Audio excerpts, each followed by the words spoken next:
رمضان قد أهله بالصيام وأطل مصعدا أهلا وخلا ليته في كل حين. رمضان قد أهله بالصيام أحاديث رمضان وبرنامج aynu ku soo qaadan doono qaar ka mid ah axaadiidta nebiga sala allahu calayhi waaalihi wasalama ee uu uga hadlay soonka ama ramadaanta.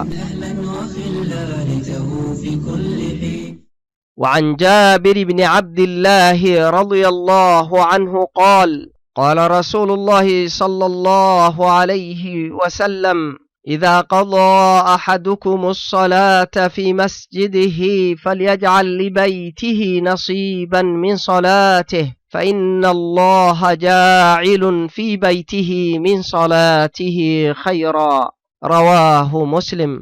waxaa jaabir ibni cabdillaah ilaahay raalliha ka ahaadee laga wariyey inuu yidhi wuxuu yidhi rasuulkii alleh sala allahu calayhi wasallam hadduu midkiin salaadiisa ku tukado masjidkiisa qayb salaadiisa ka mid ah ha u yeelo gurigiisa maxaa yeelay alle ayaa gurigiisa khayr ugu yeelaya salaadiisaas awgeed. Muslim ayaa wariyey. xadiidkani wuxuu ugu dambeeyaa dhowr xadiid oo aynu uga soo hadalnay qiyaamka ramadaanta. qiyaamka ramadaantu waa sunne nebiga sala allahu calayhi wasalama ayaana sameeyey oo booriyey. wuxuu kale oo weliba ku sameeyey masjidka dhexdiisa iyada oo jamaaca ahaan loola tukaday, laakiin wuxuu u joojiyey arrintaas isaga oo uga naxariistay ummaddiisa oo wuxuu ka baqay in lagu farad yeelo. wakhtigii cumar ayuu markuu habeen cumar arkay sida ay dadku u kala firirsan yihiin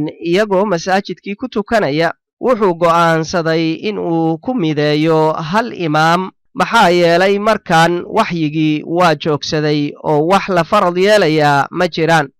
waxa keliya ee cumar soo cusboonaysiiyey waa in ay hal imaam ku wada daba tukadeen oo ka farsamo fiican in dhowr iyo keli ay masjidka ugu wada tukanayeen. qofkii qayb salaadaas sunnada ka mid ah gurigiisa ku tukada ayaana ka fiican in uu kulligeed masjidka ku wada tukado.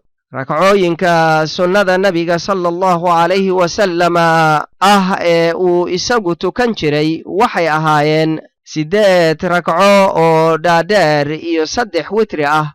macnuhuna ma aha inaan intaas ka badan la tukan karin.